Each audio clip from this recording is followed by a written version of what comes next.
আসসালামু আলাইকুম রহমতুল্লাহ। হায়েজ অবস্থায় তালাক দিলে তালাক কি হবে নাকি হবে না, এই ব্যাপারে প্রচুর ইখতিলাফ আছে। এবং সর্বপ্রথম একটি হাদিস সহিহ বুখারী থেকে, যেটা নিয়ে সবাই দলিল দেয়। সহিহ বুখারীতে একটি ঘটনা বর্ণিত হয়েছে, হাদিস নাম্বার 5251।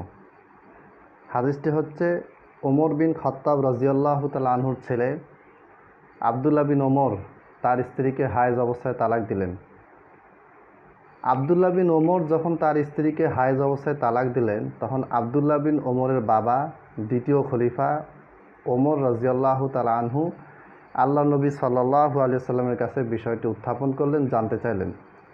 তখন আল্লাহ নবী সাল্লাল্লাহু আলাইহি সাল্লাম বললেন, মুরহু ফালইউরাজিহা, যে ওমর, তুমি তোমার ছেলে আবদুল্লাহকে বলো, আদেশ করো, সে যেন তাকে ফিরিয়ে নিয়ে যায়। আচ্ছা, ফিরিয়ে নিয়ে যায়, এইখান থেকে একদল আলেম বলেছেন হায়েজ অবস্থায় তালাক দিলে তালাক হয়। এখানে রুজু করতে বলা হয়েছে, যেহেতু তালাক হয়ে গিয়েছে এই জন্য রুজু করতে বলা হয়েছে। আরেক দলের বক্তব্য হচ্ছে যে না, এখানে রুজু মানে তালাক হওয়ার পরে রুজু করা, ফেরত নিয়ে যাওয়া বোঝায়নি।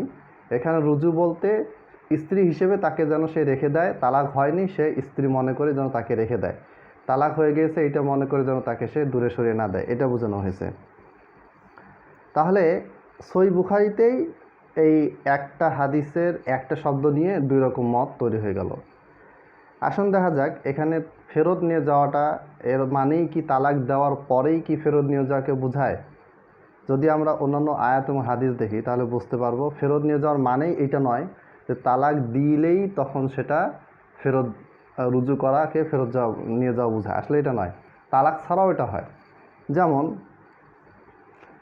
আল্লাহ নবী সাল্লাল্লাহু আলাইহি ওয়াসাল্লামের কাছে এক লোক আসলেন, বুখারী 2586 নম্বর হাদিস, কিতাবুল হিবা, হিবা অধ্যায় পাবেন, যে এক লোক আল্লাহ নবী সাল্লাল্লাহু আলাইহি ওয়াসাল্লামকে বললেন যে আমি আমার সন্তানকে এই সম্পদটা, একজন কৃতদাস তখন সম্পদ হিসেবে গণ্য হতো, কৃতদাসী সম্পদ হিসেবে গণ্য হতো। তো এই সাহাবী আল্লাহ নবীকে বললেন যে আমার এই সন্তানটাকে আমি আমার আমার এই কৃতদাসটাকে আমার এই সন্তানের জন্য আমি হেবা করে দিলাম, দান করে দিলাম। তখন আল্লাহ নবী সাল্লাল্লাহু আলাইহি ওয়াসাল্লাম বললেন, তুমি কি তোমার সমস্ত ছেলে মেয়েকে সমান করে দিয়েছো, সম্পদ সমান করে দিয়েছো?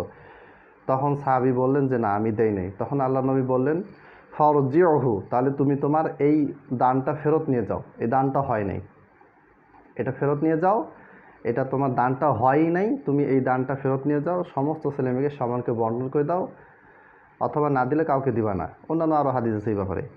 তাহলে এখানে ফেরত না নিয়ে যাওয়া বলতে কি বোঝানো হয়েছে? বোঝানো হয়েছে যে জিনিসটা হয়ই নেই। এই যে তুমি একটা সন্তানকে সম্পদ দান করলা, কৃতদাসটাকে সম্পদ হিসেবে দান করলা, এই দানটা হয়ই নাই, তুমি এটাকে বাতিল করো, ফেরত নিয়ে যাও। এখানে হওয়ার পরে বাতিল করতে বলে নাই, এটা হয় নাই। তুমি মনে করছো যে দান করছো, দান হয়েছে, না, দানটা হয় নাই, এটা গ্রহণযোগ্য হয় নাই, অথবা ফেরত নিয়ে যাও, আবার নতুনকে সবাইকে দান করো, অথবা কাউকে দেওয়া যাবে না।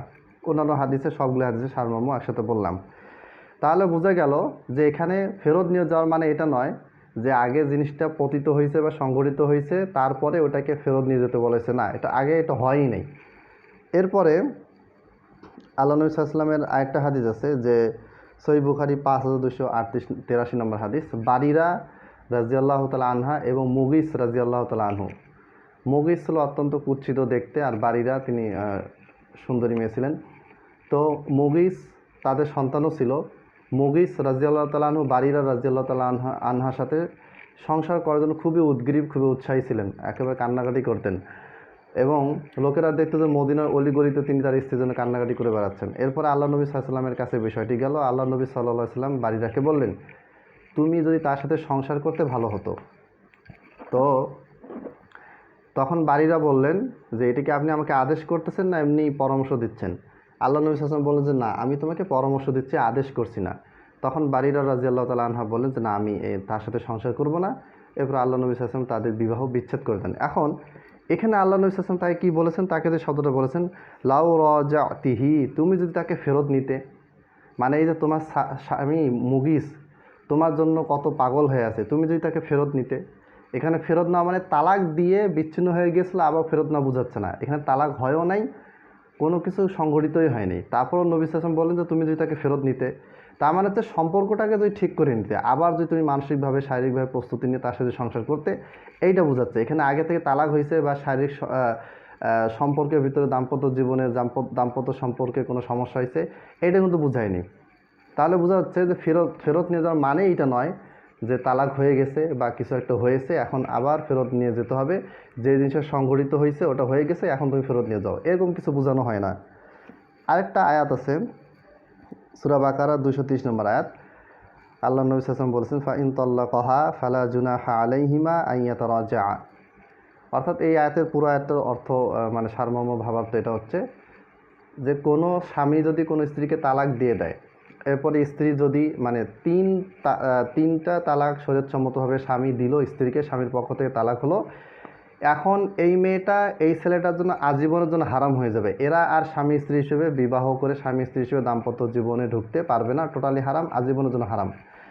এখন এই মেয়েটা যদি হাত্তা তানকিহা যাওজান গায়রা, এই মেয়েটা যদি আরেকটা ছেলেকে বিয়ে করার পরে সেই ছেলেটা যদি মারা যায়, অথবা ছেলেটার সাথে এই দ্বিতীয় স্বামীর সাথে মেয়েটা যদি বিবাহ বিচ্ছেদ হয়, তাহলে এই মেয়েটা পূর্বে যার সাথে তার স্বামীর সম্পর্ক ছিল, দাম্পত্য জীবনের সম্পর্ক ছিল, স্বামী স্ত্রী ছিল, যেই ছেলেটা তাকে 3 তালাক দিয়ে দিয়েছিল, তখন এই ছেলেটার কাছে সে ফেরত যেতে পারবে।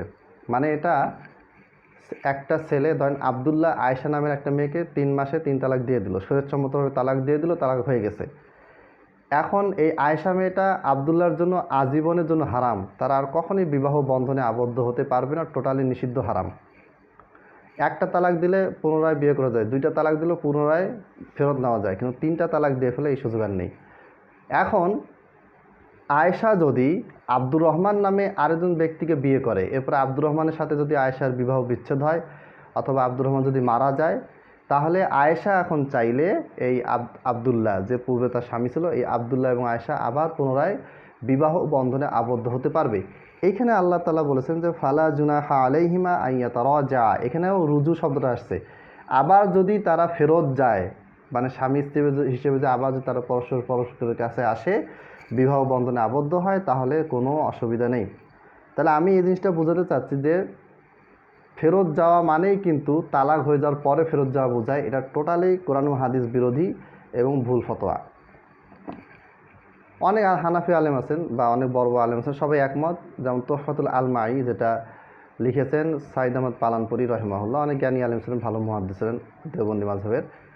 তিনি তোহফাতুল আলমাইতে কিতাবুন নিকা 4th খণ্ড, যেখান থেকে কিতাবুন নিকা শুরু হয়েছে, সেখানে শুরুতে তিনি বলেছেন, এটা শুধু তার বক্তব্য না, আরও অনেক আলেমী বক্তব্য দিয়েছেন, সবাই প্রায় একমত এটা, যে বেদাতি তালাক হচ্ছে এক বৈঠকে 3 তালাক দেওয়া, বেদাতি তালাক হচ্ছে হাইজ অবস্থায় তালাক দেওয়া। তার মানে হাইজ অবস্থায় তালাক দিলে সেটা কী হবে, বেদাতি তালাক হিসেবে গণ্য হবে। তো যেটা বেদাত সেটা তো কোনো গ্রহণযোগ্যতা ইসলামী শরীয়তে নেই। আচ্ছা, যাই হোক, এরপরে শাইখুল ইসলাম ইবনে তাইমিয়া রাহিমাহুল্লাহ মাজমুল ফাতাওয়া 33 খণ্ড 99 পৃষ্ঠায় তিনি এই ফেরত নেওয়া রুজু করা সম্পর্কে বলেছেন, ওয়াকাদ ইয়াকুনু বিরুজুই বাদানি কুল্লি মিনহুমা ইলা সাহিবিহি ওয়া ইল্লাম ইয়াহসুল হুনাকা তালাক। শাইখুল ইসলাম ইবনে তাইমিয়া রাহিমাহুল্লাহ বলছেন মাজমুল ফাতাওয়া 33 খণ্ড 99 পৃষ্ঠা, যে কখনো কখনো যা শারীরিকভাবে ফেরত যাওয়াকে রুজু বলা হয়, এখানে তালাক হয় নাই, মানে স্বামী স্ত্রী তো ঝগড়া হয়েছে, মনোমালিন্য হয়েছে, দুই দিকে চলে গিয়েছে, মেয়েটা চলে গেছে বাপের বাড়িতে, ছেলেটা চলে গেছে তার নিজের জায়গায় যেখানে আছে। তা এখন এখানে রুজু বলতে আপনি তাকে বলে যে তোমার ফেরত যাও, তার মানে এটা নয় যে তাদের ভিতরে তালাক হয়েছে, বরং বলা হচ্ছে যে তোমার শারীরিকভাবে যে বিচ্ছিন্ন হয়ে গেছো, সম্পর্কটা খারাপ হয়ে গেছে, সম্পর্কটা ঠিক করে নাও, শারীরিকভাবে তোমরা আবার পাশাপাশি থাকো, একসাথে থাকো, দাম্পত্য জীবন কী করো, পরিচালনা করো, এটাকে চালু রাখো। তাহলে এখানে রুজু শব্দটা কী অর্থে ব্যবহার হচ্ছে, যা শারীরিকভাবে কাছাকাছি চলে আসা অর্থে ব্যবহার করা হয়েছে। এখানে তালাক হয়েছে হওয়ার পরে আবার রুজু করতে বলা হয়েছে এমনটি নয়। আল্লাহ তাআলা আমাদের বুঝার তৌফিক দান করুন। আসসালামু আলাইকুম ওয়া রাহমাতুল্লাহ।